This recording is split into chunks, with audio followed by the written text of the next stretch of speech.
오늘 이 본문의 말씀을 잘 보면 가짜로 사는 인생이 있는가 하면 진짜로 사는 인생이 있다는 거예요. 여러분, 가짜로 사는 사람들은 어떤 사람이냐? 율법을 붙들고 또 자기의 편리를 붙들고 다른 사람들을 억압하고 압박하는 인생을 살아가는 사람들이에요. 그런 사람들을 다 가짜 인생이라고 그러고, 진짜 인생은 누구냐? 거듭난 신자. 거듭난 신자는 예수 그리스도를 만나야만이 그 인생이 거듭난다는 거예요. 거듭나는 것은 다른 말로는 복음의 신자라고도 말하고 진짜 인생을 사는 신자다. 가치 있는 인생, 복된 인생이고 행복한 인생이다. 그 사람이 예수를 만나서 진짜 인생이 되고 거듭나는 인생은 날마다 점진적으로 성화가 일어납니다. 계속 사람이 발전을 해요. 계속 성장이 일어나는 삶을 살아가게 됩니다. 그런데 오늘 이 본문에서 우리가 잘 보면 가짜 인생은 그럼 어떻게 사느냐? 여러분, 예전에 그 80년대 후반에 탤런트가 요지경이라는 노래를 불러서 히트를 쳐가지고 그 노래가 지금까지도 있습니다. 여기도 작아 저기도 작아 작아가 판친다, 이 노래를 불러가지고 엄청나게 돈을 벌었대. 근데 지금 세상이 여기도 작아 저기도 작아 작아가 뭐예요? 판치는 세상이 되어버린 거예요. 여러분, 그러니까 여러분 가짜 인생으로 살지 말고 교회 안에도 가짜 인생이 있습니다. 어떻게 사는 인생이냐? 율법주의로 살아가면 가짜 인생이 되는 거예요. 오늘 본문에 첫 번째로 나타나는 가짜 인생의 근거를 오늘 성경이 우리에게 알려주십니다. 어떻게 사는 인생이 가짜로 사는 인생이냐, 불행한 인생이냐, 그것을 알려주는데, 여러분 13절에서 보면 그렇게 말합니다. 내가 전에는 뭐 했대요? 비방자요, 두 번째는 박해자요, 세 번째는 폭행자였으나, 요 비방하는 것다는 것은 정죄를 끼고 있는 거예요. 계속 정죄하고 비방하고 비판하는 삶을 사는 인생들을 전부 가짜 인생이라고 그래요. 율법주의 인생이라고 그래요. 두 번째는 박해자라고 해요. 박해자. 남을 괴롭히고 남을 힘들게 하고 남을 어렵게 하는 사람들, 그런 사람들을 다 박해자라고 그러고, 세 번째로는 폭행자라고 합니다. 폭행자. 이 폭행자라고 하는 말은 사람이 폭언하고 그 혈기를 부리고 오기를 부리고 억압하고 압박하고 이런 사람들을 다 폭행자로 말해요. 그럼 오늘 본문에 나오는 사도 바울도 여러분 예수 만나기 전에는 사람이 이렇게 아주 폭행적, 난폭하고 거칠고 속에서 막 꼬라지가 올라오면 입에서 막 쓴소리를 거품을 품어가면서 공격하는 사람들, 이런 인생을 살았대.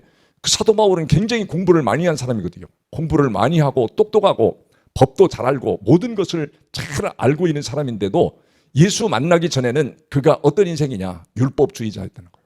잘못된 이념으로 세상을 살아갔던 사람이라는 거예요.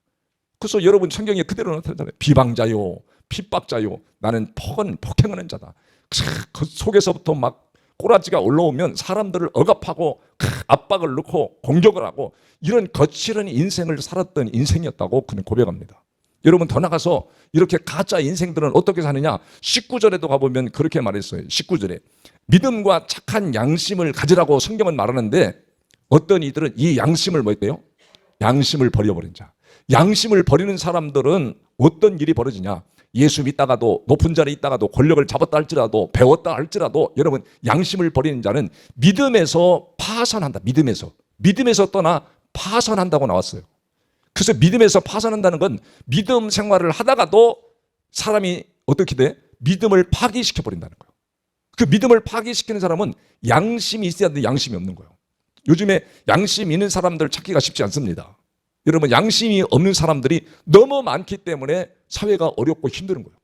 가정들이 어렵고 힘든 거예요. 이 하나님이 인간을 만들어서 예수 안 믿어도 여러분 인간에게는 선한 양심을 넣어놨어요. 그 양심을 따라 사는 삶이 여러분 인생에겐 축복인 줄을 믿으시길 바랍니다. 그런데 또 두 번째로는 여기 그렇게 나왔어요.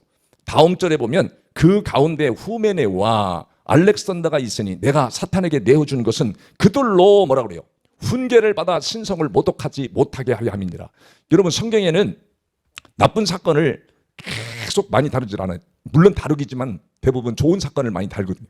그런데 이름을 이렇게 올려놓고 오고 오는 세대들에게 계속 그 이름을 떠올려가지고 이 사람이 어떻게 살았는가를 지금 말해주고 있어요. 근데 이 후메네오라는 사람은 어떤 일을 했느냐? 여러분 디모데후서 2장 16절 17절에 가보면 어떤 일을 하고 사느냐면 망령 뛰고 헛된 말을 버리라. 그들은 경건하지 아니함에 점점 나가나니, 여러분 17절에 가서 보면 그렇게 말해요. 그들의 말은 뭐와 같대요? 악성 종양이 퍼져 나간과 같은데 그 중에 누가요? 후메네오가 있다는 거예요. 후메네오가 사람들에게 막 안 좋은 영향력을 끼쳤다는 거예요. 악성 종양과 같은 말로 사람들을 호리고 미혹하고 넘어지게 하고, 그래서 사람들에게 굉장히 안 좋은 영향력을 끼쳤던 사람이 후메네오라는 거예요. 이런 사람이 가짜 인생인 거예요. 사람들을 생각지도 않았는데 안 좋은 말로 계속 종양처럼, 악성 종양처럼 부정적인 말을 계속 투입시키는 사람. 이런 사람들이 얼마나 많아요. 교회나 가정에도 이런 사람들이 하나가 있으면요, 얼마나 힘들어지 몰라요. 근데 이 후메네오 같은 사람이 있는가 하면 알렉산더가 있으니, 여기 알렉산더는 어떻게 살았는가를 디모데후서 4장에 가서 보면 잘 나타나 있어요. 디모데후서 4장의 14절 15절에 가보면 그 말씀이 잘 나타나 있는데 거기를 한번 여러분 보겠습니다. 4장 14절에 보면 구리 세공업자 알렉산더가 내게 해를 많이 입혔음에 주께서 그 행한 대로 그에게 갚으시리라. 반드시 해를 입히는 사람, 교회에 해를 입히고 누구한테 해를 입혔다 그러죠? 내게. 이 알렉산더는 그 당시에 구리 세공업자라고 사업을 크게 했던 사람이에요. 돈도 좀 있는 사람인데 이 사업을 크게 했던 사람이 믿으면서 어느 날 사도 바울을 해를 끼친 거예요. 주의 종에게 계속 타격을 입히고 해를 끼치고 교회에 혼돈이 일어나는 일에 앞장섰던 사람입니다. 그러니까 하나님이 그렇게 말하는 거예요. 내게 많은 해를 입혔으며 주께서 그 행한 대로 그에게 갚으시리니. 그러면서 15절에 디모데에게 부탁하는 거예요. 디모데에게 목회하면서 너도 처음 변명은 너도 그를 주의하라. 너도 그를 주의하라. 그가 우리 말을 심히 뭐했다고 그래요? 대적하는 자였다. 그러니까 주의 종을 대적하고 교회를 혼탁하게 만들고 어렵게 만들었던 사람들 중에 대표적인 인물이 바로 알렉산더입니다. 이런 인생은 가짜 인생이요, 또 율법주의 사상을 가진 자라는 것을 성경이 우리에게 알려주는 메시지예요. 이 말씀을 통해서 우리도 이렇게 믿음을 파기시켜버리고 믿음 생활을 잘하다가 중간에 파기시켜버린 사람들이 얼마나 많아요. 그 쓸데없이 막 부정적인 말을 하고 교회를 험담하고 남을 공격하고 주의 종을 공격하면서 그렇게 비판적이고 정죄하는 사람들이 얼마나 많아요. 지금 시대는 더 많은 것 같아요. 그러니까 혼돈의 시대. 이런 사람이 많으면 하나님이 너희가 행한 대로 내가 그대로 갚을 것이다. 그대로 갚아준대. 그런 것을 저는 얼마나 많이 받는지 몰라요. 그 여러분 진짜 이 양이 사는 거 가짜 인생으로 율법주의로 살지 말고 가능하면 여러분 때문에 공동체가 활력이 있고 공동체가 힘을 얻고 여러분 가정에도 여러분 때문에 가정 식구들의 구성원들 중에도 잘못된 식구가 있으면 얼마나 힘들어요. 근데 가족 구성원들이 다 일제히 다 가정에 힘을 쓰고 다 유익을 주고 공동체에 유익을 주고 다 여러분이 각자의 자리에서 최선을 다할 때 얼마나 행복해요. 그래서 오늘 여러분 마태복음 12장 30절에 보면 그런 말씀이 있어요. 나와 함께 아니하는 자는 나를 반대하는 자요, 나와 함께 모지 아니하는 자는 주님을 해치는 자래. 그러니까 여러분 나와 함께 하는 자는, 주님과 함께 하면 여러분이 반대하는 게 아니라 어떻게든지 모아 연합하고 힘을 합쳐서 하는 자는 주님이 당연히 너는 나와 함께 하는 자다, 이렇게 주님이 말씀하세요. 여러분 진짜 인생이 되시기를 주의 이름으로 축복합니다. 그러면 오늘 진짜 인생, 진짜 그리스도인은 어떤 사람인가를 여기 성경에서 오늘 알려줘요. 여러분 12절에 보면, 여러분 오늘 본문의 12절에 보면 그 사도 바울이 어떻게 살았는가를 가르쳐줍니다. 여러분 12절에 나를 능하게 하신 그리스도 예수 우리 주께 내가 감사함은 나를 충성되이 여겨 내게 직분을 맡기심이니. 그러면서 여기 사도 바울이 내가 진짜 인생이 되고 내가 예수를 진짜 만나서 복음의 사람이 됐다는 걸 그는 감사함으로 살아요. 감사함으로. 예전에는 감사하지 않았습니다.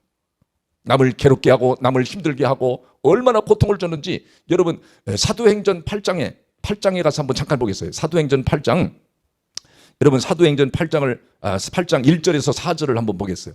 사도행전 8장 1절에 보면 그 앞에 7장에 스데반 집사가 말씀을 전하고 복음을 전하다가 사람들에게 돌로 매맞아 죽어요.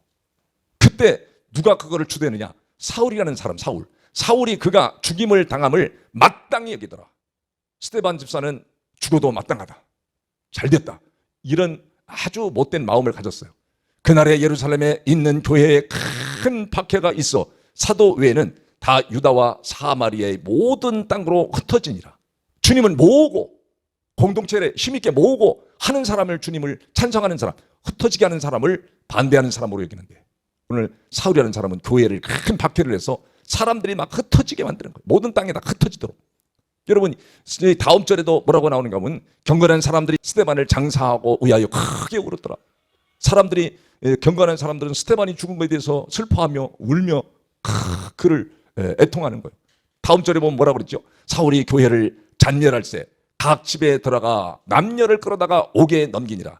얼마나 못된 짓을 하는지. 여러분 사도 바울이 이랬던 사람이에요. 이렇게 살았던 사람인데 바로 9장 1절로 가보면 사도행전 9장 1절부터 보면 뭐라고 해요? 사울이 주의 제자들에 대하여 여전히 의협과 살기가 등등하여 대생들에게 가서 다메섹 여러 회당에 가져갈 공문을 청하니 이는 만일 그 도를 따르는 사람을 만나면 남녀를 막론하고 결박하여 어디로? 예루살렘으로 잡아오려 합니다. 예수 믿는 사람들을 핍박하고 죽이고 감옥으로 가두는 일에 앞장섰던 사람이라는 거예요. 다음 절에 뭐라고 그러죠? 사울이 길을 가다가 다메섹에 가까이 이르렀더니 호련히 하늘로부터 빛이 그를 둘러 비추는지라. 빛이 비춰가지고 자기도 모르게 그냥 빛의 억압을 받아가지고 다음 절에 보면 땅에 덥석 엎드려 버립니다. 땅에 엎드려져 들음에 소리가 있어 이르시되 사울아 사울아 내가 어찌하여 나를 박해하느냐 하시거늘. 소리가 들린 거예요. 하나님의 음성이 들린 거예요. 주님의 음성이 들린 거예요. 그래서 깜짝 놀라가지고 대답하되 주여 누이시니까 이르시되 나는 내가 박해하는 예수라. 그리고 예수님은 이미 십자가에 못 박혀 죽으시고 승천하셨습니다. 그런데 예수 믿는 사람, 예수 잘 믿는 사람들을 핍박하고 박해하는 게 예수님을 박해하는 거라는 거예요. 지금 예수님을 박해해가지고 승리한 사람이 없어요. 이 역사가 이래로. 그런데 얼마나 지금 그리스도인들이 박해를 받습니까? 예? 앞으로도 얼마나 더 박해를 받겠어요. 여러분 아직까지 여러분이 크게 타격을 안 받아서 그렇지 앞으로는 더 살기 등등한 어려운 일들이 계속 찾아옵니다. 그거를 끝낼 수 있는 방법은 하나님 앞에 우리가 가짜 인생이 아니라 진짜 인생으로 복음의 사람으로 거듭난 사람으로 사는 삶은 바로 어떻게 변했느냐. 여러분 사도 바울이 그렇게 말합니다. 이렇게 내가 죄인 중에 괴수였고 나쁜 사람이었는데 예수 그리스도를 만나가지고 어떻게 됐어요? 감사하고 사는 거예요. 감사하는 인생으로 변화간 거예요. 여러분 12절에 그리스도 예수 우리 주께 내가 감사한다. 감사하는 인생으로 사람이 변한 거예요. 어떤 환경에 있었든지 감사하는 인생으로. 무엇을 감사하죠? 첫 번째 나를 능하게 하신 거. 나를 능하게 하신 거. 여러분 사람이 배워도 사람이 변화가 오느냐? 안 옵니다. 달라지느냐? 안 옵니다. 가진 게 있어도 안 바꿔져요. 사람이 바뀌어지질 않는데 예수 그리스도를 내가 어떻게 만난다고 했어요? 영으로 만나고 말씀을 읽음으로 만나고 들음을 해서 만나는 거예요. 주님을. 그렇게 주님을 만나는 사람들은 나도 모르게 나를 능하게 하신대. 능하게 하신다는 말을 원문의 뜻에서는 힘있게 한다. 그 사람을 변화를 시킨다. 그런 말이에요. 여러분 그리스도를 만나서 복음으로 산다. 내가 거듭나는 인생으로 산다. 그러면 주님도 나를 여러분도 생각하지 못했던 그 순간에 나를 능하게 만들어. 나를 변화시키고 감동을 시켜서 그리스도 예수 안에 감사하는 인생이 되게 하시는 줄을 믿으시길 바랍니다. 예전에는 예수 믿는 사람을 박해하고 하나님 앞에 계속 도전적인 삶을 살았는데 그가 예수 그리스도를 만나고 진짜 인생이 되고 나서는 바로 주님 내가 그리스도 안에서 내가 감사하면 나를 충성되이 여겨. 나를 충성되이 여겼다는 건 주님이 나를 그렇게 모질고 악하고 폭언하고 폭행하고 압력을 넣고 예수 믿는 사람들을 핍박하는 그랬던 사람인데 나를 인정해 줬다는 거예요. 나를 충성되이 여겨 내게 직분을 맡기심이니. 그러니까 여러분 직분을 귀하게 여기는 게 바로 그게 상이에요. 상. 여러분 아멘 하나도 안 했죠. 직분을 내게 주신 직분의 사명을 준 게 바로 상이라니까. 이 땅의 상이야. 그 직분의 사명을 잘 감당하는 사람들에게는 하나님께서 한 달란트 줬던 사람도 2달란트 줬던 사람도 5달란트 줬던 계속 하나님이 맡긴다고 그러잖아요. 맡겨. 그러니까 나를 충성되이 여겨 내게 직분을 맡기셨다는 것이 이 땅에서 최고의 여러분 상인 줄을 믿으시길 바랍니다. 여러분에게 주신 직분의 사명을 감당하려고 여러분이 기도할 때 그 기도 자체가 바로 상이에요. 뭐 여러분 가정에 뭐 돈을 산더미처럼 싸다가 주는 게 상이 아니라 여러분이 주어진 사명, 내게 맡기신 사명을 잘 완수하고 감당하는 게 이 땅에서 최고의 상인 줄을 믿으시기 바랍니다. 그 상을 받은 자가 하늘나라에서 상급이 있고 하나님께서 여러분을 날마다 변화시키고 성화시켜 나가는 줄을 믿으시기를 바랍니다. 여러분 14절에서도 그렇게 말해요. 사도 바울은 내가 진짜 예수를 믿는다는 걸 보여주는데 거기에서 주님 예수 그리스도로 인해서 내가 은혜를 받았다. 우리 주의 은혜가 그리스도 예수 안에 있는 그러니까 은혜를 받았다는 것은 내가 그렇게 악한 자고 그렇게 포악한 자고 그렇게 정죄하고 비방했던 자고 죄인 중에 괴수였는데 나를 하나님이 은혜를 주셔서 하나님 나에게 은혜를 주셔서 믿음이 넘치게 하시고 사랑이 넘치게 만들었다는 거예요. 여러분 안에 믿음이 넘친다, 사랑이 넘친다는 건 여러분이 안에서 생산할 수가 없습니다. 여러분이 오래 살았다고 해도, 배운 게 있다 할지라도, 가진 게 많다 할지라도, 여러분 좋은 자리에 앉아 있다 할지라도 여러분 안에서는 믿음이 안 생겨. 여러분 안에서는 사랑이 안 생겨. 바로 예수 그리스도와 함께 여러분 동고동락할 때, 여기도 그러잖아요. 예수 안에서 그랬어요. 예수 안에 있는 믿음이, 이 믿음이 여러분과 함께 풍성하게 만든다는 거예요. 여러분 예수 그리스도 안에 있는 사랑이 여러분 안에서 넘치도록 만들어준다는 거예요. 여러분 안에 사랑이 넘쳐나시기를 바랍니다. 믿음이 넘쳐나기를 바랍니다. 바로 사랑이 넘쳐나서 사는 삶은 하나님의 은혜다. 하나님의 은혜로 그런 것을 주셨다. 그래서 내가 진짜 인생, 내가 복된 인생, 거듭난 인생으로 계속 날마다 성화되어가는 것을 믿으시기를 주의 이름으로 축복합니다. 축복합니다. 여러분 오늘 15절에 가서 그렇게 말합니다. 15절에도 사도 바울이 왜 하나님 앞에 긍휼을 받았느냐, 긍휼을 받은 것을 그렇게 고백해요.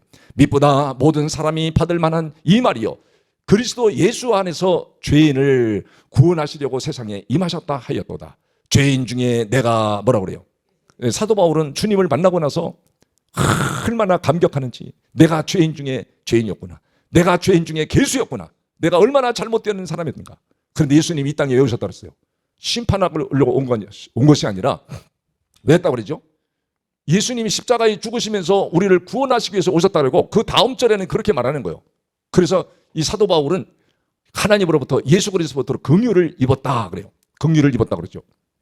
자, 왜 긍휼을 입었다고 고백하죠? 16절에 보니까 그러나 내가 긍휼을 입은 까닭은, 왜 긍휼을 입었다 그러죠? 예수 그리스도께서 내게 먼저 일체 오래 참으심을 보이사. 여러분 사도 바울이 얼마나 못된 짓을 많이 했습니까? 그런데 주님은 내게 긍휼을 입혀주신 것은, 그렇게 잘못된 것을 많이 했는데도 그렇게 일체 모든 일을 참아주셨대요. 참아주셨어.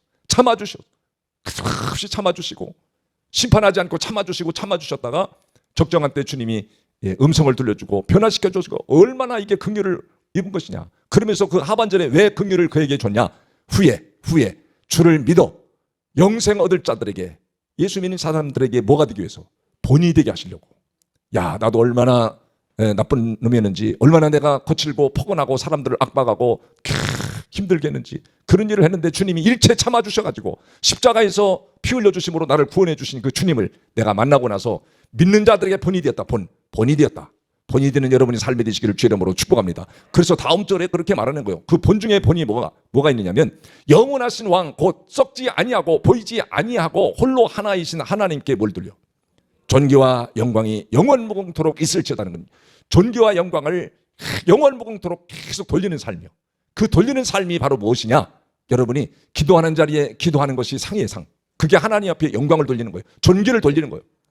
기도할 때 기도하는 자리에 있어야 갔어요? 기도하는 자리에 안 있는 거예요. 그럼 내가 상을 다 버리는 거예요. 하나님을 존귀치 여기지 않는 거예요. 하나님 앞에 영광을 돌리지 않는 거예요. 그러니까 기도할 자리에 기도해요. 내가 사명을 감당하는 자리에 사명을 감당하는 자리에 있는 것이 여러분의 인생의 상입니다. 그 상을 받는 자가 바로 주님이 계속 긍휼을 베풀고 은혜를 베풀고 여러분을 만지셔서 변화시키고 능하게 하시고, 여러분의 마음속에 감사가 막 그냥 폭받쳐 나오니까, 감사가 폭받쳐 나오신다는 말 아멘 해야 되는데 아멘 안 하잖아요. 우리 아들이 이제 훈련 받고 와가지고 1,000원에 발령 받고 와서 감사하는 거예요. 감사. 하나님이 은혜를 베풀어 주기 전에는 그냥 사람이 풀이 깔아져 있었는데, 그 은혜를 입더니요, 막 이 입이 막 그냥 여기에 귀에 걸려가지고 힘이 났어. 막 놀라운 일이 막 열려지고 있어. 지는. 그게 너 하나님의 은혜인 줄 알아? 그랬더니 아빠 알았어요. 내 실력으로는 안 되는데 하나님이 은혜를 베푸셨어요. 감사하고 살아야 돼. 너 삐딱하게 나갈 줄 알고 하나님이 그런 일을 만들어서 너 하나님이 은혜를 베풀었으니까 그 은혜를 체험하게 만들어서 잘못되지 않도록 미리 하나님이 조치를 딱 지어주시고, 얼마나 감사한지. 내 아들을 위해서도 그렇게 세게 기도해본 거 이건 처음이에요. 길을 가다가도 하나님, 우리 아들 나이도 어리고 아직도 젖비린내가 나고 나이가 어린데 저 서산으로 떨어지면은 우리도 힘들고 지도 힘들고 왔다 갔다 하는데도 힘들고 집 얻어야 하지, 또 차 사야지. 골치 아픕니다. 하나님, 나이 어린데 불쌍히 여겨 주옵소서. 여태 우리 아들 태어나가지고 그렇게 간절히 기도한 거 처음이라니까. 저는 아빠 기도 좀 많이 해주세요. 많이. 가족들이 일제히 기도하고 또 권사님들이 기도하고 그래가지고 천안으로 올 수가 없도록 시스템이 됐는데 천안에 딱 떨어진 거야. 그래서 하나님이 그렇게 너무 위기 속에서 건져주는 걸 우리는 체험했어요. 우리 아들은 그것도 체험을 했을 거예요. 그래가지고 지금 좋은 일이 막 억수로 생기고 있어요. 그러니까 여러분, 여러분이 지금 하나님이 나를 만져주셔서 여러분이 감사가 여러분이 심령 속에서 폭발처럼 일어나는 게 여러분 영육을 강건케 하고 여러분 자신에게 상급이고, 감사하는 게 상급이에요. 감사 안 하고 여러분이 우울하고 불평해봐.